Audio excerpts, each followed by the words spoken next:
Guys, today I'm gonna be making an iced coffee.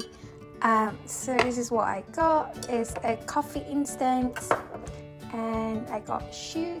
So first I'm gonna take 2 spoons of. Actually, I'm gonna take 3 spoons. Yep. And then I'm also gonna have 3 spoons of sugar as well because I quite like it sweet. Guys, and now we're gonna add some hot water. So it should be like 2 tablespoons, but I can't because I have to hold the camera. So yeah, it's gonna be a little bit more here.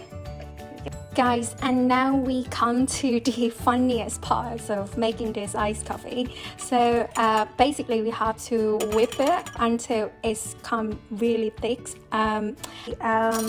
Doing this, and I'll show you guys later how it's gonna be look like. Okay, guys, I think this is just right. So if you can see it, it's really smooth and it's really thick as well. Nice. And now we're gonna be adding this in milk and ice. So I got some ice here, and then I'm gonna just put some milk in. Okay, now we're gonna be adding this coffee that we've been whipping long time. Actually, it's not that long. You can try it yourself. It's like 5 minutes. Yeah, so we get this. Oh my god, look at this. It's so smooth. Here we go. I guess I'm gonna just put all of them.